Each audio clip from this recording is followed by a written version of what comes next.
Angular cheilitis, also known as pelesh. I break down the word angular cheilitis so it helps you to remember it better. Angular means having angles or sharp corners, and cheilitis implies an inflammation of the lips. Considering the meaning of these two terms, we can easily understand that angular cheilitis is an acute or chronic inflammation of the skin at the angles of the mouth. Clinical presentations of angular cheilitis. The skin lesion starts as a sore fissure in the depth of the skin fold. Erythema, scale, and crust form at the sides of the fold.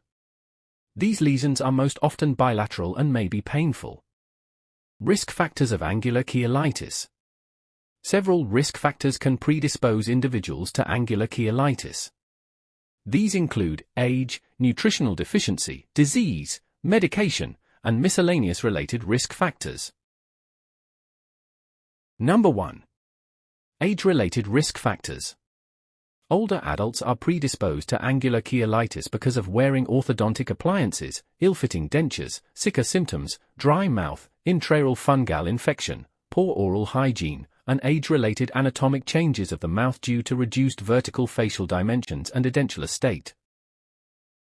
In young children, drooling, thumb-sucking, and lip-licking are frequent causes of angular cheilitis. Number 2. Nutritional deficiency-related risk factors. Although nutritional deficiencies are a less common cause of angular cheilitis, studies have shown that deficiencies in zinc and B vitamins such as B2, B3, B6, and B9 can contribute to angular cheilitis in both adults and children. To evaluate an evidence-based causal link between nutritional deficiencies and angular cheilitis, I review several studies to determine the role of nutritional deficiencies in the pathogenesis of angular cheilitis. Study on folic acid deficiency as a cause of angular cheilitis performed by John A. Rose. In this study, individuals were divided into two groups. Group number 1, the sample group, had 50 participants who were diagnosed with angular cheilitis. The second group, which served as a control group, consisted of 47 participants with no signs or symptoms of angular cheilitis. The age and sex distributions were similar between these two groups. Serum folate, vitamin B9, of all participants from both groups were measured and compared.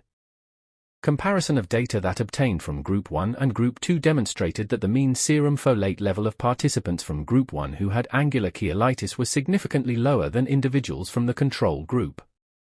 During study period, patients with low folate levels were treated with folic acid, and their skin lesions disappeared within a month. These findings indicate a possible association between angular cheilitis and low serum folate, vitamin B9, level. However, further investigations are needed to confirm this association. Another study with an objective to evaluate the association between nutritional deficiencies and angular cheilitis is zinc deficiency with cheilitis, a report of 5 cases. In this study, several cases of zinc deficiency were investigated. In all cases, serum zinc level were low, the only symptom was cheilitis, and cases were relieved by zinc supplementation.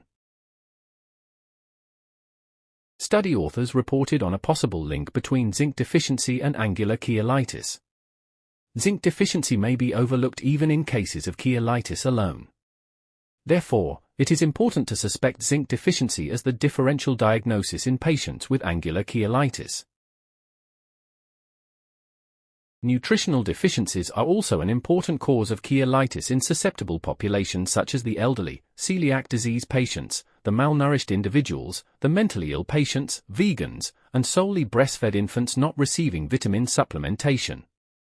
Apart from nutritional deficiencies, cheilitis may also be associated with numerous diseases, which include type 2 diabetes, Sjogren's disease, immunodeficiency, chronic gastritis, chronic pancreatitis, and Crohn's disease.